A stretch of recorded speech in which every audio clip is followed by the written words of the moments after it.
Assalamualaikum warahmatullahi wabarakatuh. Bismillahirrahmanirrahim. Alhamdulillahi rabbil alamin. Wassalatu wassalamu ala asyrafil anbiya'i wal mursalin. Sayyidina wa maulana Muhammadin sallallahu alaihi wasallam. Allahumma arinal haqqa haqqan warzuqna ittiba'ah, wa arinal batilan batilan warzuqna ijtinabah. Allahumma faqihna fid din wa 'allimna ta'wilih. Allahumma faqihna fid din wa 'allimna ta'wilih. Allahumma faqihna fid din wa 'allimna ta'wilih. Allahumma nawwir qulubana binur hidayatika kama nawwaltal arda binurika syamsika abadan abada birahmatika ya arhamar rahimin. Rabbi shrah li sadri wa yassir li amri wahlul 'uqdatam min lisani yafqahu qawli. Allahumma salli wa sallim ala sayyidina wa maulana Muhammad.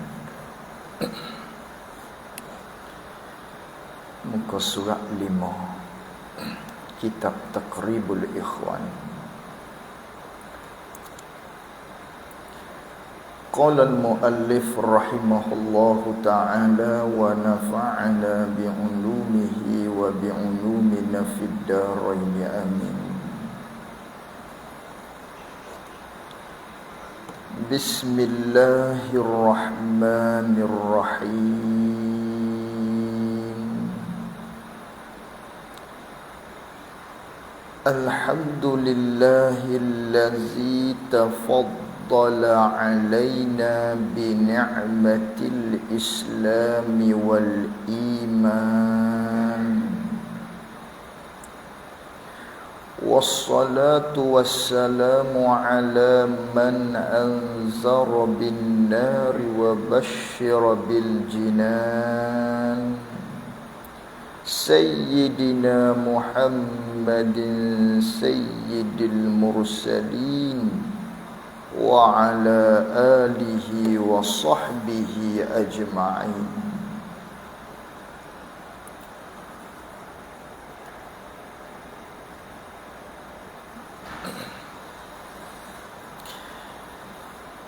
Kata pengarang rahimahullahu ta'ala, Bismillahirrahmanirrahim, dengan nama Allah yang amat pemurah lagi amat mengasihani.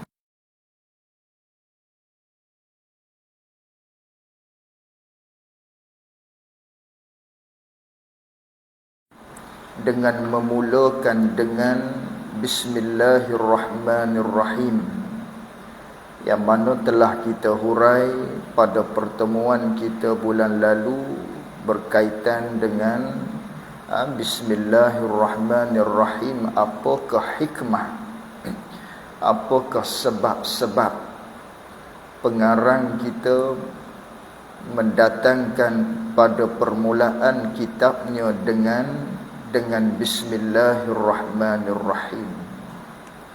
Seterusnya kata pengarang rahimahullahu ta'ala, Alhamdulillahillazi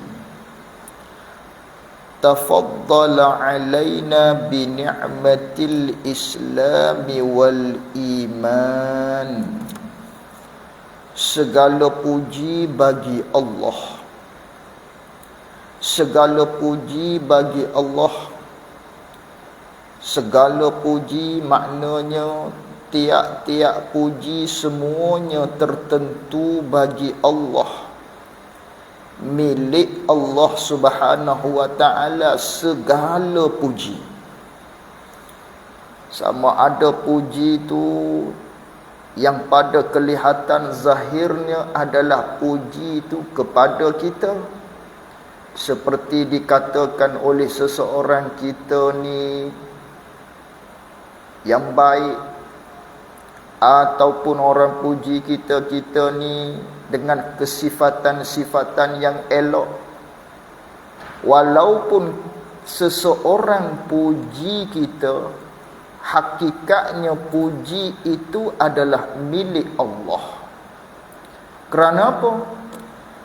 Kerana orang puji kita daripada kerana keelokan yang ada pada kita tu bukan milik kita, tapi milik Allah Subhanahu wa ta'ala.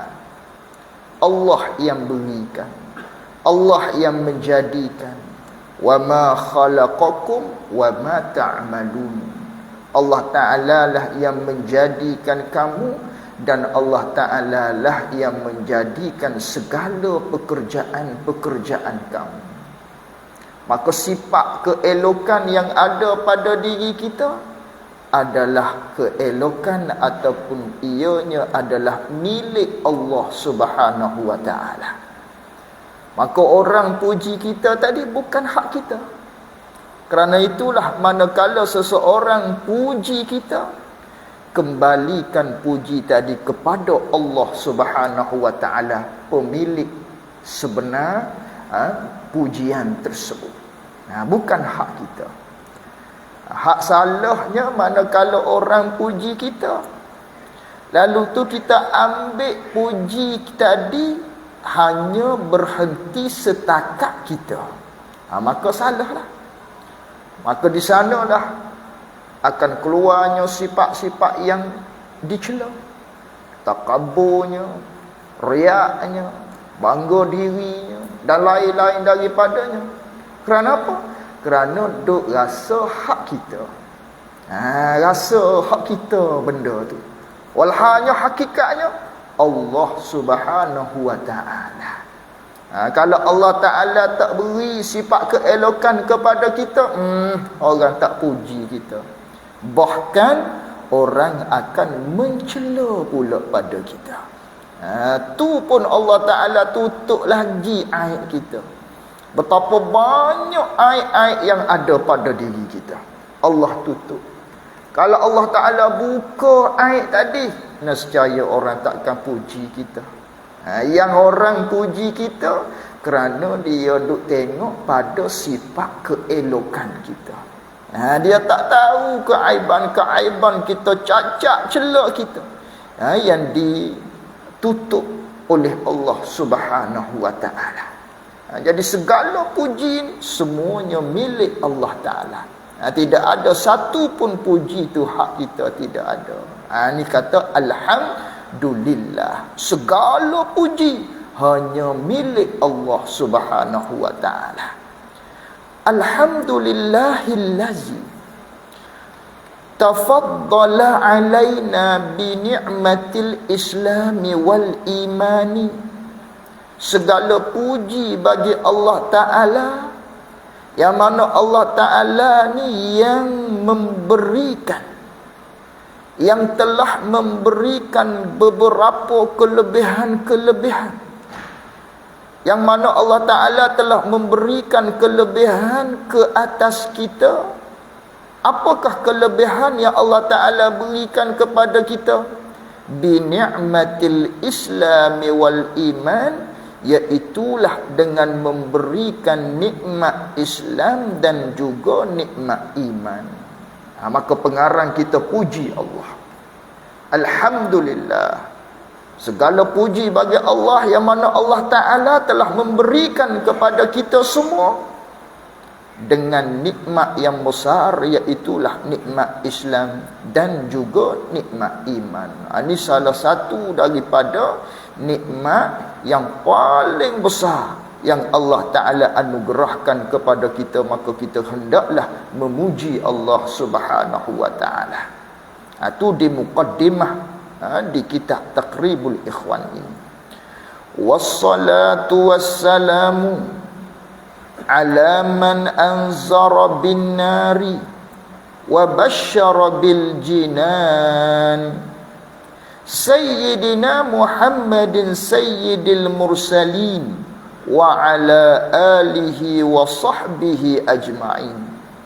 Bermula selawat dan salam, yakni ya Allah, turunkanlah selawat, turunkanlah rahmatmu ya Allah, turunkanlah kesejahteraanmu ya Allah kepada siapa? Ala man anzara bin nar, ke atas mereka yang memberi peringatan dengan ancaman api neraka. Turunkanlah rahmat dan kesejahteraan kepada dia.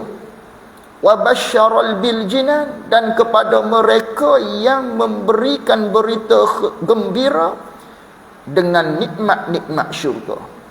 Siapakah itu? Siapakah yang memberi peringatan dengan ancaman-ancaman neraka kepada kita, dan yang memberikan berita gembira dengan nikmat-nikmat syurga kepada kita? Siapakah dia?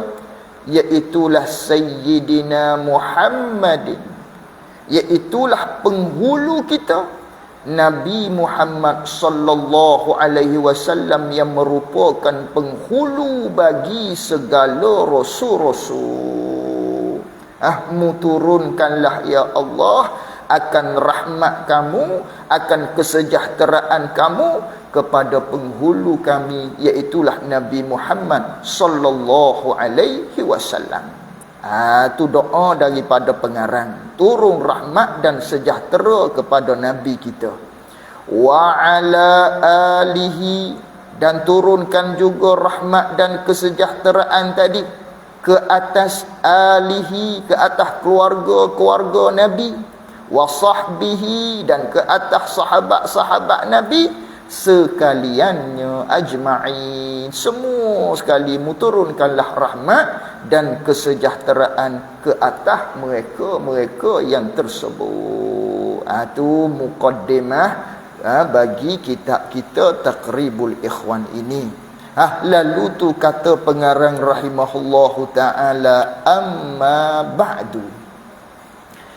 Adapun kemudian daripada itu, kemudian daripada ucapan basmalah dan juga hamdalah dan juga selawat dan salam, selepas daripada itu, amma ba'du, adapun kemudian daripada itu, maka hei sekalian kekasihku, yakni terkena kepada ahli keluarga dia lah, maka hei sekalian kekasihku, hak rapat-rapat dengan dia, dan saudara-saudaraku. Ini kena kepada kita semua.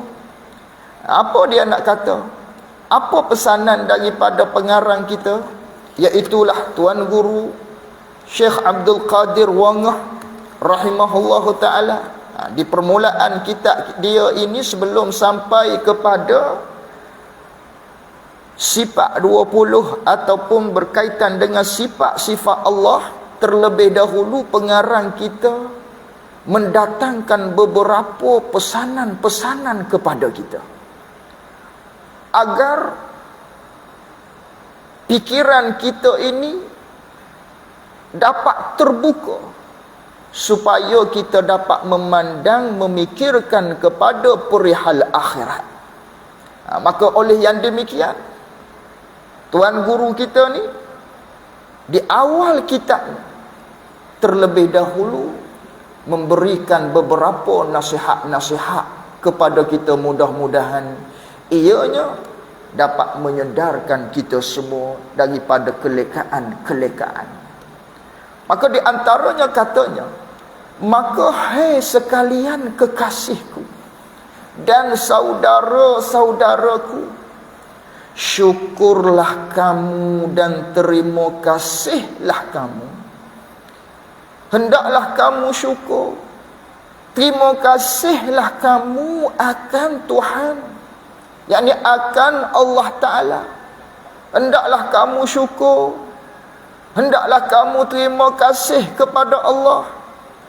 Kerana apa kita kena terima kasih pada Allah? Kerana apa kita kena syukur kepada Allah Ta'ala? Kerana beberapa nikmat dan budi, kerana beberapa pemberian-pemberian yang ia Allah kurniakan kepada kita. Mu kena syukur pada Allah. Mu kena terima kasih pada Allah. Kerana Allah Ta'ala telah memberikan kepada kamu banyak nikmat-nikmat. Kerana Allah Ta'ala telah memberikan kepada kita benda-benda yang baik, yang Allah Ta'ala karuniakan kepada kita, yang tidak dapat untuk kita hinggakan nikmat-nikmat tersebut. Wa in ta'uddu ni'matallah la tuhsuha. Seandainya kita nak hitung, nak kira akan nikmat-nikmat pemberian daripada Allah Ta'ala kepada kita, la tuhsuha, nescaya tidak dapat nak hitung. Banyak nikmat Allah Ta'ala, banyaknya pemberian-pemberian Allah kepada kita. Kalau kata mata tu nikmat Allah, Allah berikan kepada kita mata, biji mata. Di biji mata tu pula adanya warna putih, adanya pula warna hitam, ada pula di matanya maknanya bulu mata. Maka semua tu adalah nikmat-nikmat yang Allah Ta'ala beri kepada kita, yang tidak mungkin untuk kita mengira betapa banyaknya pemberian-pemberian Allah Ta'ala kepada kita. Maka kerana itulah hendaklah kamu syukur, hendaklah kamu terima kasih kepada Allah, kerana Allah Ta'ala telah memberikan kepada kita banyak nikmat-nikmat ke atas kita. Terima kasih pada dia. Apa makna terima kasih? Syukur pemberian Allah, dengan bahawa kita menggunakan segala apa nikmat yang Allah berikan kepada kita dengan tujuan yang diredai oleh Allah Subhanahu wa Ta'ala. Itu panggil syukur. Kalaulah kita guna nikmat hak Allah beri pada kita, mata umpamanya dapat melihat dengan dia, telinga umpamanya dapat kita mendengar dengan dia, tapi kita guna ke arah perkara-perkara yang mendatangkan kemurkaan Allah. Guna mata untuk melihat benda-benda hak dilarang oleh Allah, maka itu tidak dikatakan kita syukur dengan nikmat Allah.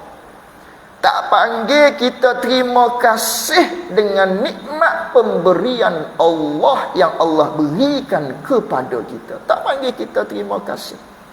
Panggil apa? Panggil kita kupu kepada Allah. Kupu nikmat. Kupu ada dua. Ada kupu agama, ada kupu nikmat.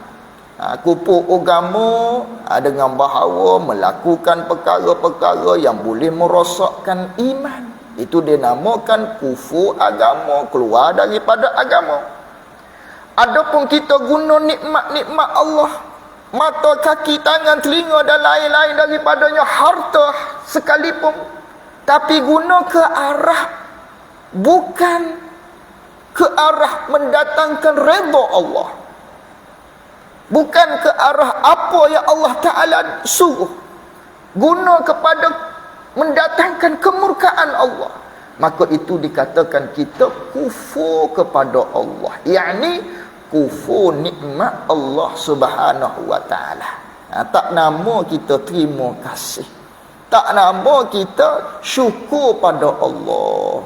Dengan nikmat harta umpamanya, mulut kita tu gak ucap di bibir kita alhamdulillah, alhamdulillah, alhamdulillah, tapi guna harta kepada benda-benda yang haram, tak panggil syukur. Walau sebut alhamdulillah, mulut alhamdulillah dengan harta pemberian Allah, tapi guna ke arah benda-benda yang haram, ke tempat-tempat yang haram, kepada kemurkaan Allah Subhanahu wa taala, hala ke arah perkara-perkara yang tidak diredha oleh Allah. Walau ucap alhamdulillah 1000 kali sekalipun, tetap nama tidak syukur, bahkan itu dikatakan kufur dengan nikmat Allah Subhanahu wa taala. Hendaklah kita syukur. Banyak nikmat Allah yang Allah berikan kepada kita, maka hendaklah kita syukur dan terima kasih kepada dia. Hendaklah kita terima kasih pada Allah. Jadi kata pengarang rahimahullahu ta'ala, hei sekalian kekasihku dan saudara-saudaraku, syukurlah kamu dan terima kasihlah kamu akan Tuhan kerana beberapa nikmat dan budi yang ia Allah kurniakan kepada kita. Banyak nikmat-nikmat budi yang Allah beri pada kita, justru hendaklah kita syukur pada dia.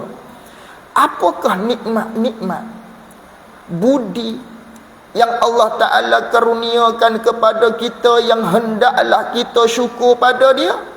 Iaitu beberapa nikmat dan budi yang Allah kurnia pada kita tu. Iaitu menjadikan ia Tuhan, ia Allah akan kita ni sebagai manusia. Itu nikmat yang pertama. Nikmat hak pertama di antara beberapa nikmat Allah, hak wajib kita syukur. Nikmat Allah tu banyak, Allah beri pada kita.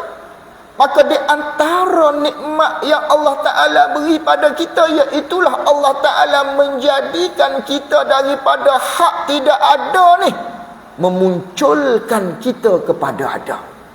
Itu satu nikmat. Dia panggil nikmatul ijad. Nikmatul ijad ialah nikmat yang mana Allah Ta'ala buat kita. Allah Ta'ala menjadikan kita. Yang daripada Adam, daripada tidak adanya kita, Allah Ta'ala jadikan kita tu satu nikmat. Satu nikmat. Kemudian nikmat yang kedua, setelah mana Allah jadikan kita pula, jadi itu pula bukan binatang. Bukan jadikan kita daripada haiwan, ternakan, binatang-binatang, tumbuh-tumbuhan, pokok-pokok, batu, sungai, air dan lain-lain, tidak. Tapi Allah Ta'ala jadikan kita daripada sebaik-baik kejadian, iaitulah manusia. Itu dua nikmat. Nikmat yang pertama, Allah jadikan kita. Nikmat yang kedua, pilih kita pula, ditentukan oleh Allah Ta'ala azali lagi, pilih kita jadi manusia. Itu nikmat yang Allah Ta'ala karuniakan kepada kita, yang wajib kita kena syukuri dia. Wajib syukur. Mujur tak jadi binatang, mujur tak jadi maknanya tumbuh-tumbuhan dan lain-lain daripadanya, jadikan kita manusia. Itu nikmat daripada Allah yang wajib kita kena syukuri dia. Kemudian serta mentaufik akan kita. Kemudian manakala Allah menjadikan kita, kemudian menjadikan kita tu pula dalam rupa manusia, dalam bentukan manusia, itu semua nikmat. Kemudian pula Allah Ta'ala mentaufikkan akan kita. Allah Ta'ala memberikan kepada kita, membuka hati kita untuk berpegang dengan agama Islam, untuk berada teguh di atas agama Islam, dengan bahawa kita mengenal Allah dan mengerjakan segala yang disuruh, diperintah oleh Allah Ta'ala. Allah beri pada kita berada dalam agama Islam, dalam iman, dalam taat pada dia. Itu nikmat. Kalaulah Allah jadikan kita manusia, tapi nya ditentukan pada azali kita ni lahir-lahirnya dalam bukan agama Islam. Tak ada tahniah, tak ada orang mari suap kurma pada kita. Hak adanya hak pala licin dan lain-lain daripadanya, sudah kita. Kalau begitu. Tapi tidak. Allah kurniakan kepada kita, jadikan kita daripada manusia.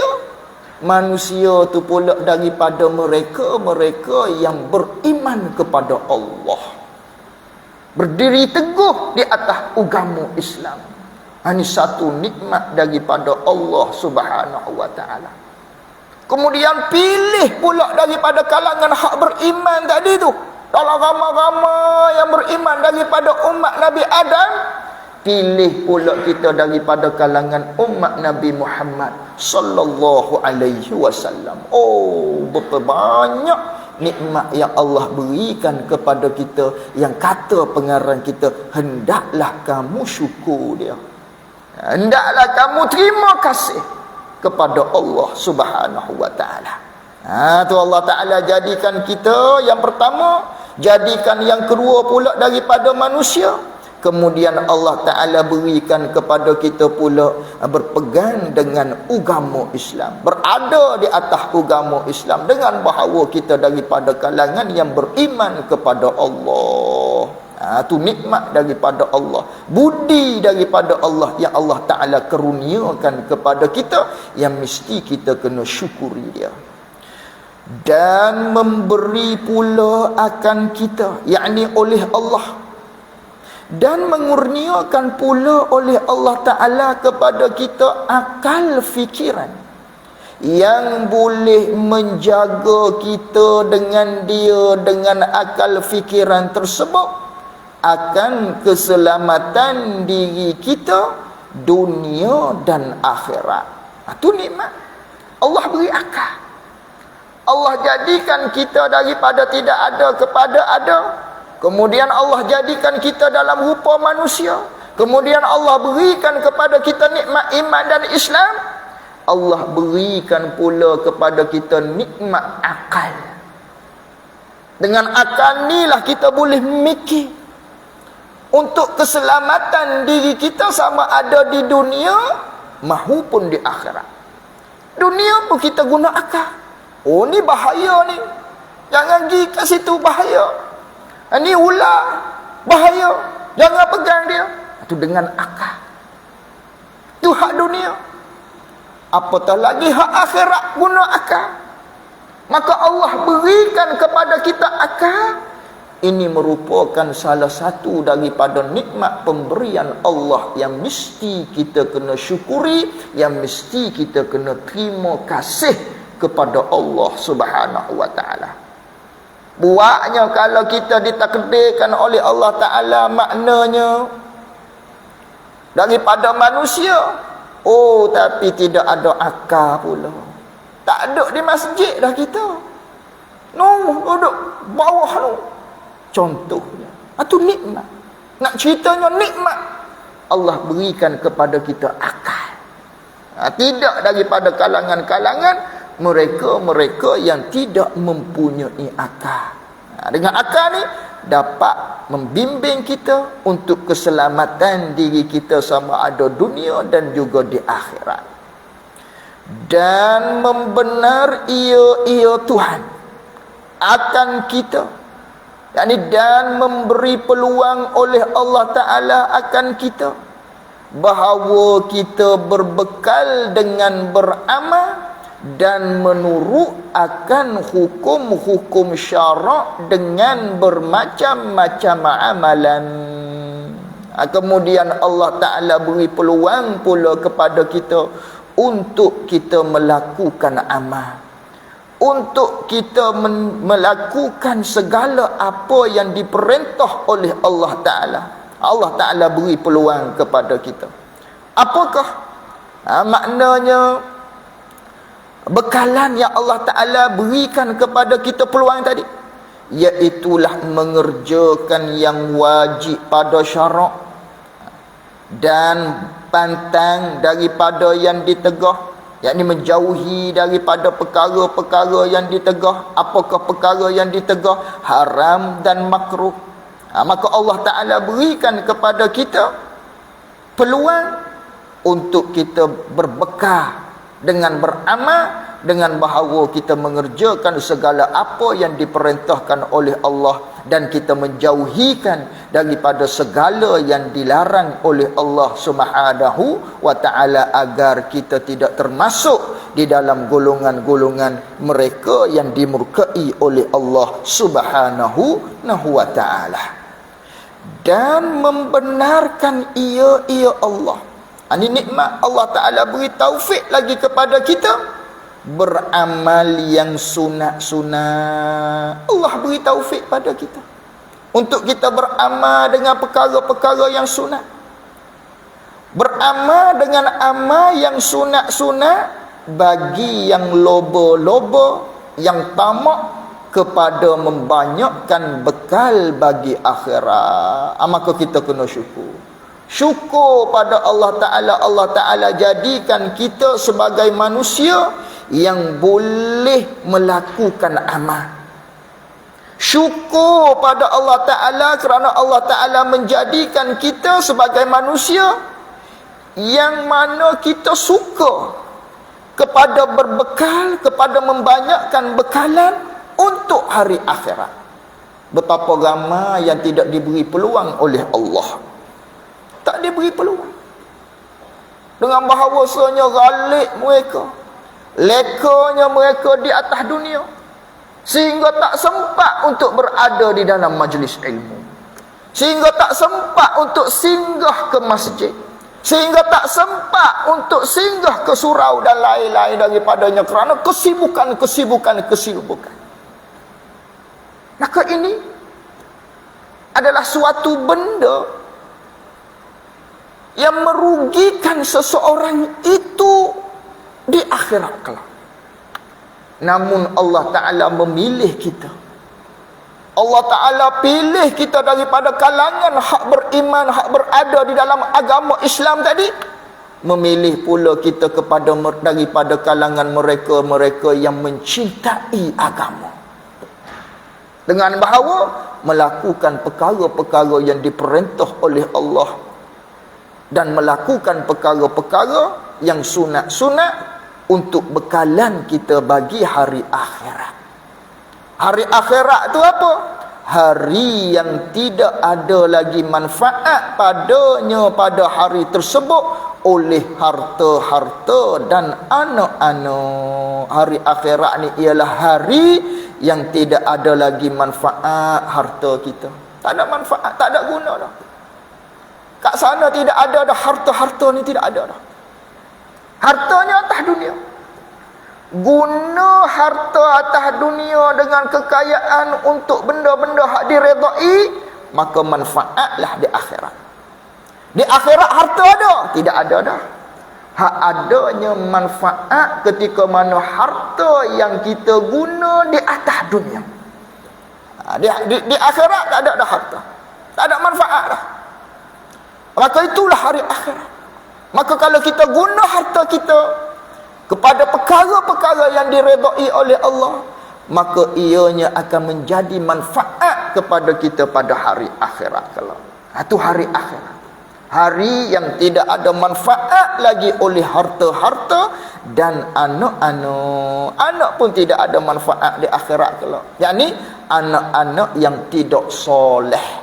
Kalau anak soleh, kita didik atas dunia dengan beriman, kita didik dia di atas dunia ini, kita jaga dia supaya dia melakukan perkara-perkara yang diperintah oleh Allah, maka itu adalah manfaat kepada kita di negeri akhirat. Harta dan anak-anak yang tidak manfaat ni ialah harta yang kita guna bukan di jalan Allah, dan anak yang tidak soleh, maka tidak ada manfaat pada negeri akhirat kelak. Jadi hari akhirat ni ialah hari yang tidak ada manfaat oleh harta-harta dan anak-anak.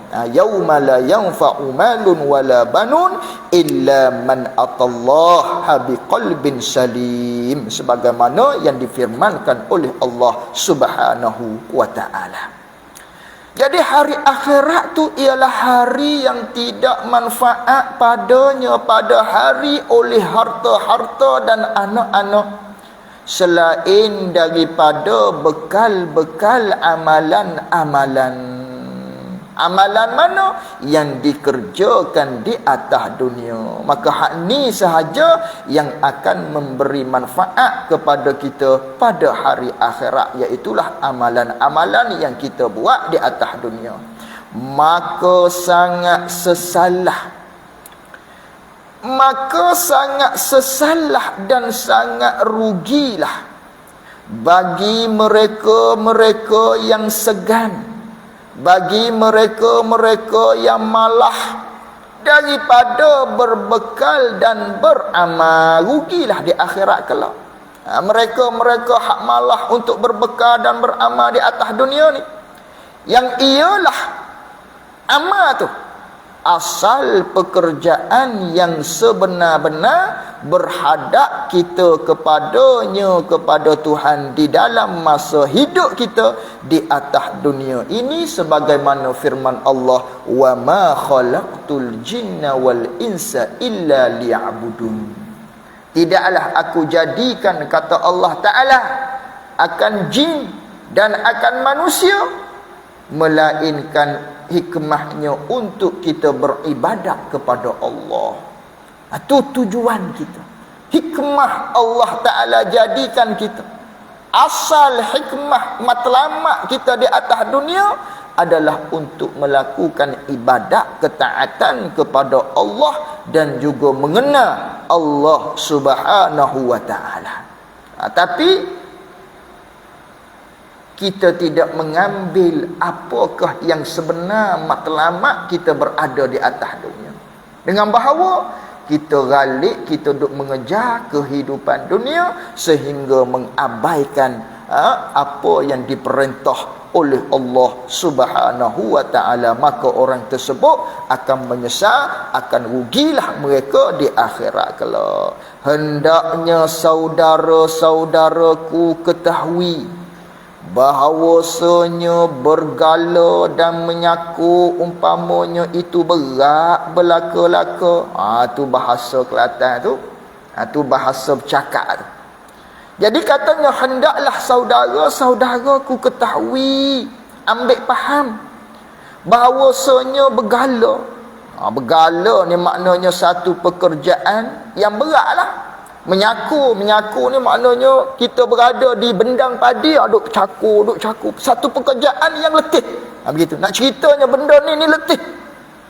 Jadi semua tu berat belaka-laka.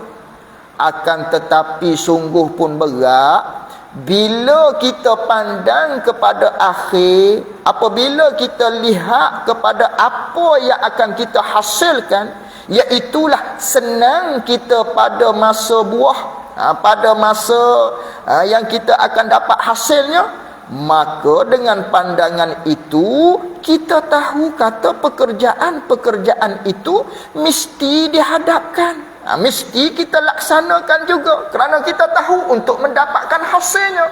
Berat-berat apa buat juga. Kerana apa? Kerana kita nak mendapatkan hasil pada masa yang akan datang. Walaupun berat, kerana manfaatnya bagi kita sendiri. Demikianlah kata pengarang, maka sesalah bagi mereka yang malah pada ketika musim buah. Maka ini misal bagi semata-mata pekerjaan yang kita nak buat belanja di atas wakaf dan di atas dangar juga, serta dapat pula dikerjakan pada kali yang lain selama tidak habis umur kita. Rasanya kena berhenti situ tu. Kita kena berhenti setakat itu dululah. Kerana ini dia panjang. Dia tempat berhenti dia di muka surat belakang sana tu. Kalau baca juga jadi tak faham. Jadi kita berhenti, kita ambil semula. Nanti hendaknya saudara-saudaraku ketahui. Wallahu a'lam wa ilmuhu wa atam. Jazakumullahu khairan jazaa. Assalamualaikum warahmatullahi wabarakatuh.